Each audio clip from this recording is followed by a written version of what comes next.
થોડીક વાર લાઇટનું બિલ ન ભરો તરત લાઇટ વાળા આવીને કાપી જાય ને. પાણીનું બિલ કદી અહીંયા મ્યુનિસિપાલિટી લે પણ પરમાત્મા લે, પવનનું બિલ લે, પ્રકાશનું બિલ લે.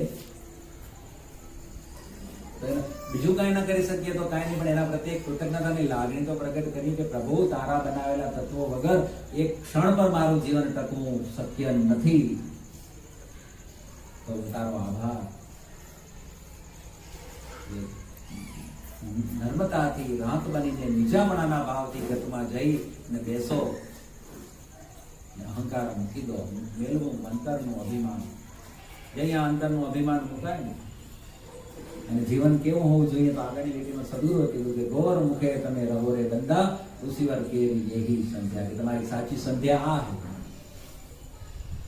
4 ટાઈમનો વખત સાચા હોય એ બરાબર છે, પણ ગુરુના વચનનું પાલન કરવું ને એ સાચી સંધ્યા. એને પહેલી જ વાત કરી કે તમારી દરેક ફરજ પૂરી કરો એ સાચી સંધ્યા બતાવી. ગોર મુખે રહેવાય? ગુરુ તો બધા નિયમ પાલન કરવાનું કે એ તો કેમ થાય? લસણ મૂળી ખાવા ના પડે તો દાબેલી ખાવી પડે, પીઝા ખાવી પડે કે નહીં? ધર્મના નિયમ પાળવા અખરા લાગે, પણ કઠિન જરૂર હોય, પણ એની ફળશ્રુતિ છે ને એ હંમેશા લાભદાયક. જેને સાધનાના માર્ગમાં પ્રગતિ કરવી છે એને આહાર સુધી તો જરૂરી છે ને છે જ. કારણ કે પ્રાણને સીધો કંટ્રોલ કરવાની આપણે વાત કરીએ છીએ તો અન્નને, મનને અને પ્રાણને સીધો કોન્ટેક્ટ, અન્નને અને મનને સીધો કોન્ટેક્ટ. જેવું અન્ન એવું મન. હવે અન્ન જ ખરાબ છે, દૂષિત છે, કુવિચારો વાળું છે, સાત્વિક નથી, સતોગુણી નથી, રજોગુણી છે, તમોગુણી છે, અને પછી મનને કંટ્રોલ કરવું હોય ને પછી સીધો પ્રાણને કંટ્રોલ કરવો, ક્યાં શક્ય બનવાનું હોય? એટલા માટે એક જ લીટીમાં સદગુરુ કહી દીધું કે ગોર મુખે તમે રહો રે ગંદા, ગુરુના વચનનું 100% પાલન કરો. ગુરુ મહારાજ એમ કે ક્રોધ ન કરવો, ગોળ્યું ગળ્યું કરી જવાનું, કોઈને હામું નહીં થવાનું. હવે નાના નાના લાગેલા ને અજ્ઞાનની બહુ ઝીણી ઝીણી વાતમાં પણ લોઢો કાપી નાખશે. અજ્ઞાનનું પોણા નથી કપાઈ ગયું. સૌથી પહેલા તો એકદમ બસ એકદમ રાંકપણું જો આવી જાય ને જીવનની અંદર, સંપૂર્ણ શરણાગતિનો ભાવ આવી જાય, સરેન્ડરનો જો ભાવ આવી જાય ને, પણ એ ભાવ માયથી આવો ખતરો, ઉપરનો નહીં. જ્યાં સુધી માયથી ભાવ નહીં આવે, માયથી શરણાગતિ નહીં સ્વીકારે, ત્યાં સુધી એનું પરિણામ નહીં આવે.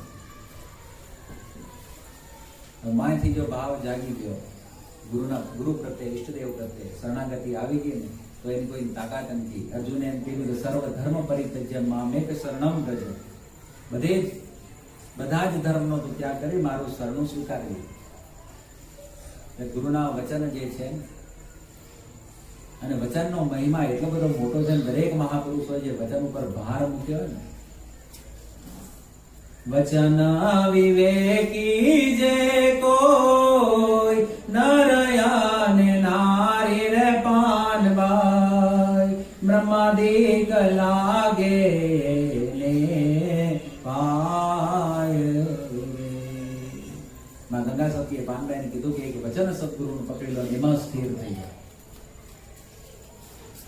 સદગુરુ બોધે તો પ્રેમે ભણીએ, ગુરુ વચન તો સ્થિર થઈ સુનિએ. આ વચન પકડવા માટે સદગુરુ કીધું કે ગોર મુખે તમે રહો બંદા, તો આ તમારી સાચી સંધ્યા થશે. સવારે અડધો કલાક કે સાંજે અડધો કલાક ધ્યાન થાય, વેલ એન્ડ ગુડ વસ્તુ હોય, પણ આખો દિવસ ધ્યાન થવું નથી, મારાથી કોઈ ખોટું કર્મ નથી થતું, એ ધ્યાન. એટલેથી ધ્યાન પૂરું નથી થઈ જતું. હા, એ કરવું જરૂરી છે, એકાંત કરવું જરૂરી છે, યોગ્યતા હોય, પણ પ્રતિ ક્ષણ સજગતા આવે, પ્રતિ ક્ષણ ગુરુનું વચન આવે. હવે કોઈની વસ્તુ પડી હોય તો બસ આ પડી જડી વસ્તુ મારે લેવી નથી, મારાથી નહીં લેવી, મારા ગુરુનો આદેશ નથી, આ વસ્તુ મારે નથી લેવી. હવે વસ્તુ લઈ લો ને પછી મંદિર પછી પગે લાગી હોય, બાળકો વળી પાવળ પી લઈએ, પ્રસાદી ખાઈ લઈએ, એનો કોઈ મતલબ ખરો? બહુ સમજવા જેવી વસ્તુ. આ છે ને આખા 100 નિયમ પૂરા કરીને છણાવટ કરવી હોય તો 7 દિવસની આખી કથા થાય. એક એક વસ્તુ જો તમને છણાવટ કરવી હોય, આપણે ઉપરનો ખાલી સાર જ લેવો છે. બધી જ વસ્તુનો નિચોડ, બધા 100 નિયમનો નિચોડ એટલાની અંદર આવી જશે. આ ધર્મનો નિયમ, બસ ચોરી મારે નથી કરવી એટલે નથી કરવી, મારે ક્રોધ નથી કરવો એટલે નથી કરવો. મેલો ક્રોધ કરો ન કરો ઈર્ષાય, મન મારો તો મમતા મોઈને ધર્મશાળામાં ન રહેજો સુઈ. હવે આ માયા અને મમતા ને બધી છૂટશે કઈ ને? એમ સંધ્યા વંદો ઋષિવરભાઈ, મેલો ક્રોધ ન કરો ઈર્ષાય. આવી રીતે સંધ્યા કરો હે મારા ઋષિવર, ક્રોધ ને મૂકી દો. ક્રોધ મુકાય? આ બધા ફળશ્રુતિ તો વસ્તુ તો એક જ આવી જાય છે ને, જે હું તમને સમજાવવાનો પ્રયત્ન કરું છું. આ નિયમમાં લખેલી લીટીઓ હવે આવે કે મેલો ક્રોધ ન કરો ઈર્ષાય. બસ એક અદેખાઈ જો નીકળી જાય જીવનમાં. પણ આ કમ્પેરિઝન વાળી આપણી લાઈફ છે ને, જે આપણે દુઃખી કરે છે. ત્યાં મારો કને છે નથી ને ઓલે પાસે છે, હશે એના કર્મ પ્રમાણે છે, ભલે ભોગવતો, મારા કને છે મારે ભોગવતો. આ મોટિવેશન સ્પીકરો આ જ કહેવાનું શું કરાવી? પણ આમ ફરાવીને જરાક વ્યવસ્થિત મઠારીને મૂકે ને ઇંગ્લિશના શબ્દોમાં ભેગા બોલે ને એટલે સારું લાગે ને 5,000 ફી દઈને નમમાં જવાય ન થાય. અને આ મફતમાં સદગુરુએ કીધું હોય ને એટલે મફતનું કોઈ કિંમત હોય? રાબ રોટલા ઠેકાણે થઈ હોય. મેલો ક્રોધ ન કરો ઈર્ષાય, મન મારો તો મમતા મોઈને ધર્મશાળામાં ન રહેજો છું. આ ધર્મના એટલે પૂર્વ ભૂમિકા સદગુરુ તૈયાર કરે છે કે ક્રોધને મૂકી દો, અહંકારને મૂકી દો અને ઈર્ષા મૂકી દો, કોઈની નિંદા ન કરો. આવી રીતે જે જીવન જીવવા મળશે અને ધર્મશાળામાં ન રહેજો સુઈ. ધર્મશાળા એટલે એને આધ્યાત્મિક અર્થમાં કહીએ તો સદગુરુ એમ કહેવા માંગે છે કે આ દેહરૂપી ધર્મશાળાની અંદર મેં હમણાં જે વાત કરી કે સતત પ્રતિક્ષણ સજગતા રહીને ધ્યાન કરો કે મારાથી ખોટું કર્મ ન થઈ જાય. હવે હવાના અડધો પોણો કલાકમાં બરાબર મેડિટેશન કરી આવ્યા, ધ્યાન કરી આવ્યા, મંદિરમાં બેસી આવ્યા કે ઘરે બેસી લીધું, અને પછી આખો દિવસ એટલી મોહન નિંદ્રામાં અને અજ્ઞાન અવસ્થામાં સુઈ ગયા દેહની અંદર કે દરેક ખોટું કર્મ જાણ્યું અજાણ્યું દે કચાર બધું લોહિયા કરતા જઈએ.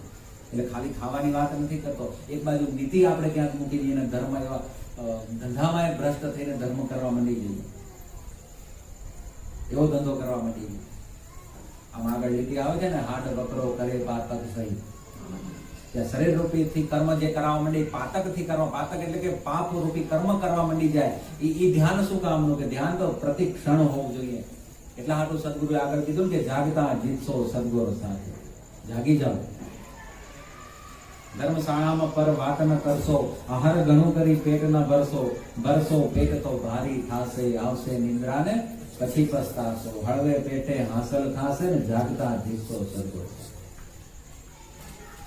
શરીર આહાર જે ચોખ્ખો હશે, પેટ હલકું હશે તો કંઈક બે વાતો બે સાંભળવાનું મન થશે, માળા કરવાનું મન થશે કે ભજન ગાવાનું મન થશે. પણ પેટ બરાબર ભરેલું હોય તો કઈ મેળ પડશે નહીં. એટલે સદગુરુ એમ કહે છે કે પેટને હલકું રાખજો.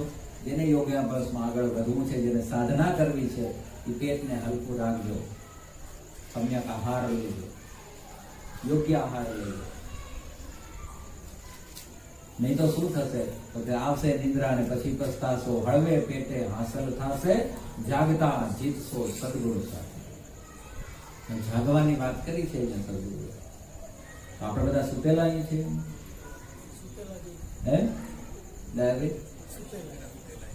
આપણે એમ લાગે છે આપણે જાગેલા છીએ, પણ મહાપુરુષો જે જ્ઞાન રૂપી અજવાળામાં જે જાગ્યા, પોતાના શુદ્ધ સ્વરૂપમાં જેને જાગ્યા છે ને એને એમ લાગે છે કે આપણે બધા સુતા. એને વાત સાચી, આપણે બધા સુતેલા. આ કરતાપણાનો ભાવ આપણા ઉપર છે, હું પણ કરું છું એ આપણા ભાવ ઉપર છે. આ દેહને આપણે પોતાનો માનીએ છીએ ત્યાં સુધી આપણે બધા જ સુતેલા. અને સંસારને આપણે સત્ય જોઈએ છીએ, બ્રહ્મ સત્ય દેખાતું નથી, જગત મિથ્યા દેખાતું નથી. આ સંસારને આપણે સાચું માની લીધું છે ત્યાં સુધી આપણે બધા જ મોહ નિંદ્રામાં સુતેલા છીએ. ગુરુ શરણનું અંજન આ જીવને મટી ગઈ સર્વે જા. કોક એવા બ્રહ્મનિષ્ઠ મહાપુરુષોનું શરણ મળી જાય અને એ આંખો ઉગાડીને જુએ તે ગટગટ બેઠા અલગ જન તઈ પરમાત્માના સ્વરૂપને બધે પોતાના શુદ્ધ સ્વરૂપ પણ સાધક તઈ જાણી શકે. તો અહીંયા સદગુરુ આપને કહે છે કે તમે આવી રીતે આહાર હલકો કરી અને તમારા શુદ્ધ સ્વરૂપમાં જાગો. પ્રતિ ક્ષણ સજગ થઈ જાઓ. મારાથી કોઈ જ ખોટું કર્મ ન થઈ જાય. આખો દિવસ ધ્યાન રહે ને એ ધ્યાન છે. મારાથી ખોટું ના બોલાય, મારાથી ચોરી ના થઈ જાય, મારાથી કોઈનું દિલ ના દુભાવાઈ જાય. આ બધા નિયમ જે છે ને એ આચરણમાં ઓટોમેટિક આવવાનું છે, ધીરે ધીરે ધીરે ધીરે. આમાં આના માટે રોજનો ઘસારો જોઈએ.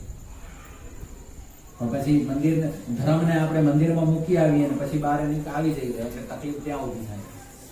એટલે આ દોષ પાછા થર માથે થર થતા આવે છે અને ખેતર ચોખ્ખું થતું નથી. એક પડદો ખોલવાની તો વાત જુદી રહી, પણ રોજ નવા નવા પડદા, નવા નવા થર. હવે આ જ્ઞાને કરીને આ મેલ ધોવાનો છે. ધીરે ધીરે ધીરે ધીરે કરીને એક એક પડદો, એક એક આવરણ ઉતારતા જઈએ તો એક દિવસ એવો આવશે કે બધા જ આવરણ નીકળી જશે. એ શુદ્ધ નિતાંત નિર્મળ સ્થિતિમાં પોતે પોતાના શુદ્ધ સ્વરૂપને જાણી શકશે. પણ આપણે છેલ્લું કોલેજનું જ્ઞાન અત્યારે ફળશ્રુતિ લઈ લેવીએ તરત, પણ પાયામાં બેઝિક પીએચડી કરવી હોય તો એક દિવસ પહેલે તો સ્લેટ ને પેન લઈને કલમનો ક કરવો પડશે ને. હવે આપણે એમ કહીએ કે આ વસ્તુ યોગ્ય નથી અને આ જોઈતી નથી તો એ પોસિબલ નથી. અને બીજી એક વસ્તુ એ થાય કે પછી જે બધું આવડી ગયા પછી જે પાછળ જે છોડવાની વાત આવે, જે કોલેજમાં જતો હોય સ્લેટ પેન લઈ ગયા તો શું કહીએ આપણે? મૂર્ખો જ કહીએ. સદગુરુ એ કીધું કે મૂર્ખપણામાં એના રહેવું ભાગે. એટલે મેં પહેલા જ વાત કરી હતી કે મહાપુરુષ છૂટી ગયા ને આપણે મહાપુરુષમાં બંધાઈ જઈ રહ્યા છે. જે સમય આવે જે વસ્તુ છોડવાની આવે ને, હવે પોતાના આનંદ માટે, નિજાનંદની મસ્તી માટે સાધના કરતા હતા, ધ્યાન કરતા હતા, સંધ્યા કરતા હતા. હવે નિજાનંદ મળી ગયો, એ આનંદ મળી ગયો તો પછી સાધના નથી થતી, એની વ્યાકુળતા આવે. જે વસ્તુ પ્રાપ્ત કરવા માટે, જે આનંદ લેવા માટે માળા ફેરતા હતા એ આનંદ પ્રાપ્ત થઈ ગયો એટલે પછી હું માળા નથી થતી ને એની પાછી વ્યાકુળતા આવે. રાઈટ? આ વસ્તુ આ કરવાની, આ બહુ સમજવાની જરૂર છે. આનંદ આવે, પોતાના શુદ્ધ સ્વરૂપની ઓળખાણ થાય એટલા માટે પૂજા કરતા હતા અને પૂજામાં જતા હતા. તો હવે પૂજા નથી થતી એનું દુઃખ ઊભું થયું પાછું અંદર. તો આ કેવી જાગૃતિ આવે આપણી? એટલે જે સમય આવ્યો ને, જે સાક્ષી ભાવ જેને કીધો ને અર્જુનને, કૃષ્ણ ભગવાન ગીતાની, કે દ્રષ્ટા બની જાઓ. એટલે કોઈ પણ વસ્તુનો હરખ અને શોખની જેને ના આવે એવી રીતે બસ જવા મળ્યું તો ઠીક, ના મળ્યું તો ઠીક, પણ આપણે ચિત્તની જે સ્થિતિ છે ને એમાં અનબેલેન્સ ના થવું જોઈએ. એ ગ્રાફ જે છે ને ઊંચો ના થવો જોઈએ. આ સદગુરુ જાગતા ગીતસો સદગુરુ સાથે એટલા માટે કીધું કે આવી રીતે જે જાગતા આવડી જશે, આવી રીતે ધર્મના નિયમો છે ને એ પછી પાળવા કઠિન નહીં લાગે. હમણાં આપણે આમ જડતાપૂર્વક પકડવાનો પ્રયત્ન કરીએ છીએ ને એટલે થોડીક તકલીફ ઉભી થાય છે ને આપણું મન બળાપો કરે છે. પણ એ જ મનને જે સમજાવીને બતાવશું ને વસ્તુ તો ઓટોમેટિકલી એક્સેપ્ટ કરશે. અત્યારે આપણું મન સતત બહિર્મુખીમાં ફરતું હોય, બહારની વૃત્તિમાં જ છે એટલે એને અંતર્મુખી કરવામાં એક જ દિવસ બળાપો જે કરી દે એ તકલીફ ઊભી થાય. પણ એને જ્ઞાને કરીને આવા નાના નિયમો એને આચરણમાં મૂકવાનું કરતું એક દિવસ ધર્મના નિયમો બંધાશે ને તો આગળની યાત્રા ઓટોમેટિક ચાલુ થતી છે. બડા મોટાની અદબે રહેજો ને મોટા તણાવે અવગુણ સહેજો, દાહડો વડો તેને વરસ કરી જાણો ને બોલો મીઠા વચને પ્રેમ જાણો. હવે મોટાની આજ્ઞામાં કઈ રહેવાય? તો વાત કરી કે અહંકાર ન હોય, બાપો તો મને શું કહી ગયા હોય, હવે કેટલા દિવસ એનું માનવાનું, આ બધો ભાવ જે અહંકાર નીકળે તે થાય. એટલે શોર્ટ એન્ડ સ્વીટમાં આવી વાત આપણે અહંકારની કરી દીધી કે ભાઈ આ રાંકપણું જઈ આવી જશે, જે સંપૂર્ણ શરણાગતિ આવી જાય, સરેન્ડરનો ભાવ એક આવી જાય, ત્યાં વસ્તુ સત્ય બને. બોલો મીઠા વચને પ્રેમા જાણો, આપણાથી જે નાનેરો ભાઈ ને તેને બોલાવો મોટેરો કયા. કેટલી નીચવટ લેવાનું કીધું. જો ધર્મના માર્ગમાં આગળ વધવું હોય તો હે ઋષિવર ભાઈ, તમે એટલા તમારથી જે નમકડો હોય ને એને તમે મોટો કહીને બોલાવો. આવો ભાવ જે તમારા હૃદયની અંદર પ્રગટ થશે ને ત્યાં તમે તમારા શુદ્ધ સ્વરૂપની ઓળખાણ કરી શકશો. ત્યાં મંજિલ ત્યાં પહોંચશે. એ તો કહેવાય ભક્તિ જોઈએ, ધર્મ જોઈએ, પણ નીચવટ લેવી એ તો સારી ના થાય. એ તો બહુ અઘરું કામ. એ આપણું મન આપને રમાડે. આ મનની રમતને બહુ ઓળખી લેવાની જરૂર છે, બહુ જાગી જવાની જરૂર. અને એટલા હાટું સદગુરુએ કીધું ને, જાગો જાગો મારા મુનિવર ભાઈ, ગાફલ થઈને કાં સુતા. આ ગાફલ કીધા આપને. દાહડો વડો તેને વરસ કરી જાણો, બોલો મીઠા વચને પ્રેમમાં જાણો. દાહડો આજનો ઉગ્યો હોય ને વરસ જેવો મોટો કરીને જાણો, કાલનો સૂરજ ઉગેલો આપને તમને મને જોવા મળશે કે નહીં મળે એ કોઈ અધ્યા હારે દિવસ. કોઈ ગેરંટી છે કાલનો સૂરજ જોઈ શકે છે? ખબર નહીં હે પલ કી મૂરખ બાત કરે કલ કી. ખબર તો કઈ છે નહીં કે પલમાં શું થવાનું, અને આપણે તો કાલના કેટલાય ભવિષ્યના નો ડાઉટ આપણે આયોજન કરવું એ વસ્તુ બરાબર છે, પણ સતત મનની અંદર એક જાગૃતિ હોવી તો જોઈએ જ કે એવી હશે હરીની ઈચ્છા તો થશે, ન તો કાલનો દિવસ ઉગેલો જોવા મળશે કે નહીં મળે. એટલા હાટું સદગુરુ અહીંયા એમ સમજાવવાનો પ્રયત્ન કરે છે કે હે મારા મુનિવર ભાઈ, જે દિવસ ઉગ્યો છે એને જાણી લો ને માણી લો ને વરસ કેવો કરી લો. આગળ એક લીટીમાં સમયની કિંમત સમજાવતા સદગુરુએ કહ્યું કે પા ઘડી જતી ન કરશો લગ્ન. એક પા ઘડીની કિંમત બતાવી, એક દિવસની નહીં, કલાકની નહીં. અને જેમ જેમ આગળ જાઓ આધ્યાત્મિક લાઈનમાં તો મહાપુરુષો એક એક શ્વાસની કિંમત બતાવી કે એક શ્વાસ લીધો ને છોડ્યો નહીં, પાછો ફરતી મળશે નહીં. એક એક શ્વાસની કિંમત બતાવી. પરમાત્માના ઘરેથી જ આપણે આવીએ છીએ તે કેટલા શ્વાસ લેવાની લખેલું હોય. હવે આ શ્વાસ રોજ આપણે મોટા, પાછા બર્થડે ઉજવીએ આપણે, મોટા થઈ જાય કે નાનકડા થઈ જાય? મોટા થઈ જાય. જાગીને જોઈએ તો નાનકડા થઈ જાય, અને આમ એમ કહીએ કે અમે 50 વર્ષ મોટા થઈ ગયા, 55 વર્ષ મોટા થઈ ગયા. પણ માની લો કે 70 વર્ષનું આયુષ લઈને આવ્યા તો એમાંથી એટલા ગયા એટલે હવે નાનકડા થઈ જાય. પ્રતિ ક્ષણ નાનકડા થઈ રહ્યા, પ્રતિ ક્ષણ એક એક શ્વાસે શ્વાસે નાનકડા થઈ ગયા. પણ એ આપણી આ જાગૃત અવસ્થા નથી ને, એટલે અજ્ઞાન અવસ્થામાં આપને મોટું અવળું લાગે છે. બહુ સમજી જવાની જરૂર છે. અને જ્યાં સુધી આ વસ્તુ સમજણમાં નહીં આવે ને, આ સમજણમાં લઈ આવવા હાટું કોઈ મહાપુરુષનું શરણું સેવવું પડે, ધર્મના નિયમો આચરણમાં મૂકવા પડે. આ બધા દીકરાઓને હવે છે ને, યુવાનીઓને આ સંખ્યા બધી પાછળ બેસી ગઈ. યુવાનીઓને પેલું ખાસ આગળ બેસવાની જરૂર છે. સંભળાયો ને અવાજ પાછળ?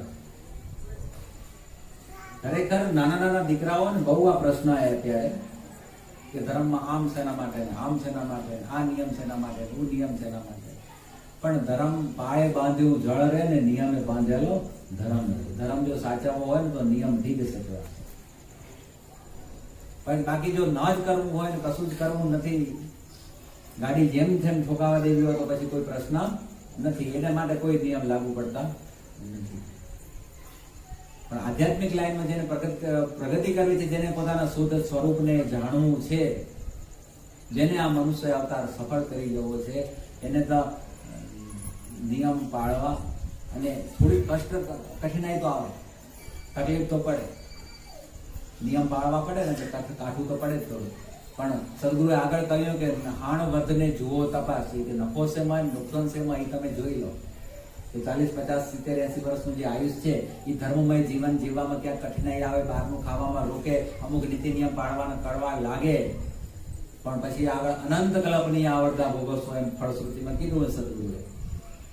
તો આ 70, 80 વર્ષનું જે 60 વર્ષનું આયુષ જે છે એ થોડુંક તકલીફમય નિયમ પ્રમાણે જીવન જીવી લઈએ અને પાછળ અનંત કલ્પનું સુખ મળતું હોય તો એ ફાયદાકારક છે કે હમણાં જેમ ઠીક લાગે એમ જીવી લઈએ અને પછી ઘોર નરક અનંત કલ્પ સુધી ભોગવવું પડે?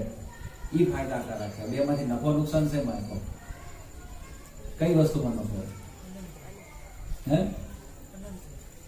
અનંત કલ્પની આવરતા ભોગવીને અનંત કલ્પ સુધી જો પરમ કૃપા પરમાત્માના સાનિધ્યમાં રહેવા મળતું હોય, આમ જ પાછળ આવે છે ને, જો પૂરા પ્રેમ શું ધર્મે ધાવો તો ઈશ્વર અમરાપુરમાં જાઓ.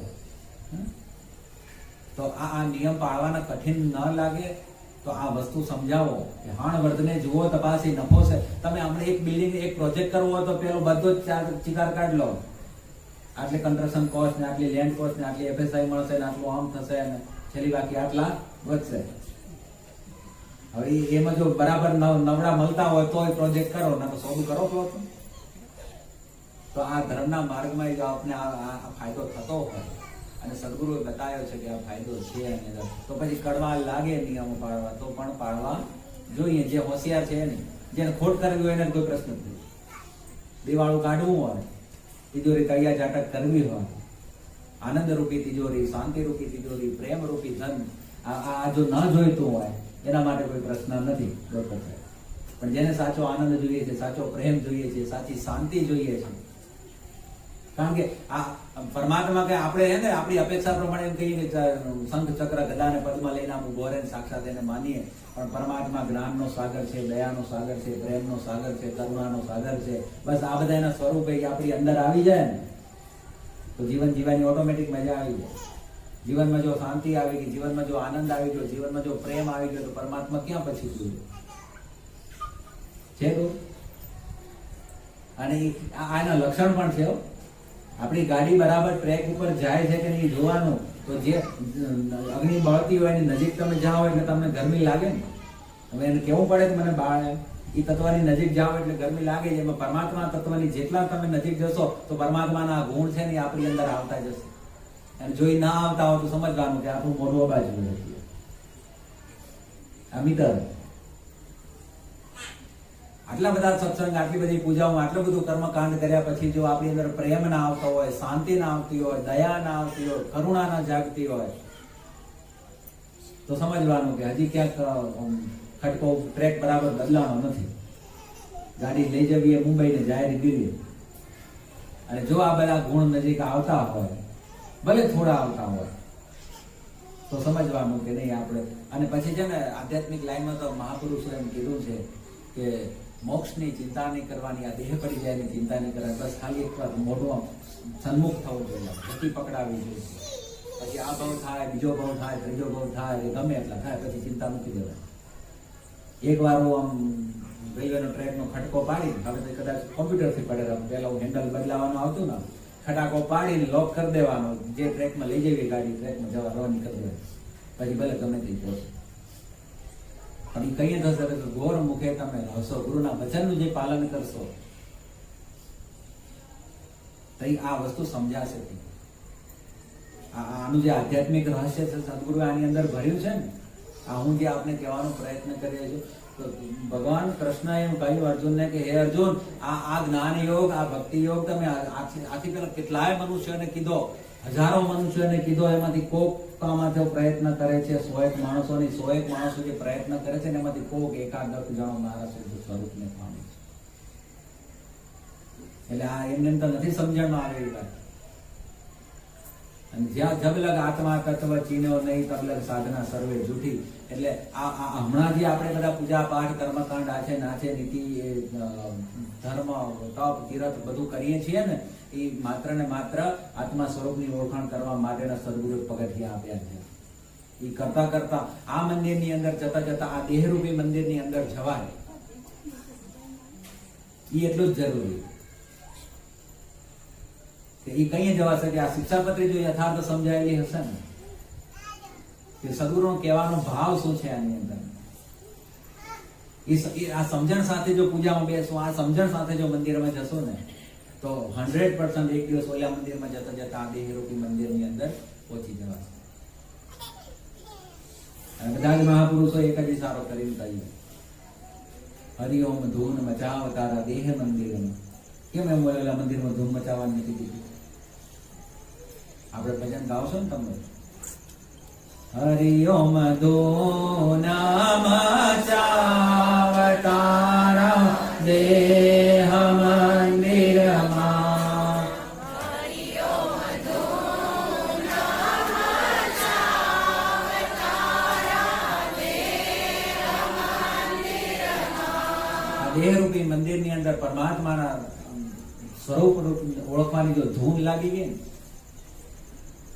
આપણા સદગુરુ મહારાજે આ વસ્તુને સમજાવતા એમ કહ્યું કે જે દમ ઉઠે નાભીથી સો દમ બુઝે ના કોઈ.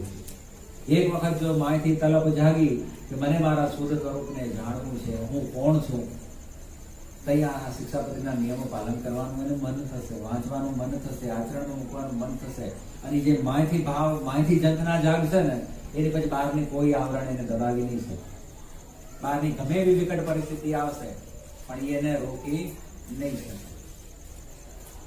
આ નાનકડું બાળક હોય ને ઘરમાં રમતું હોય, એની મમ્મી બજાર ગઈ હોય, દાદી એને રમાડતા હોય,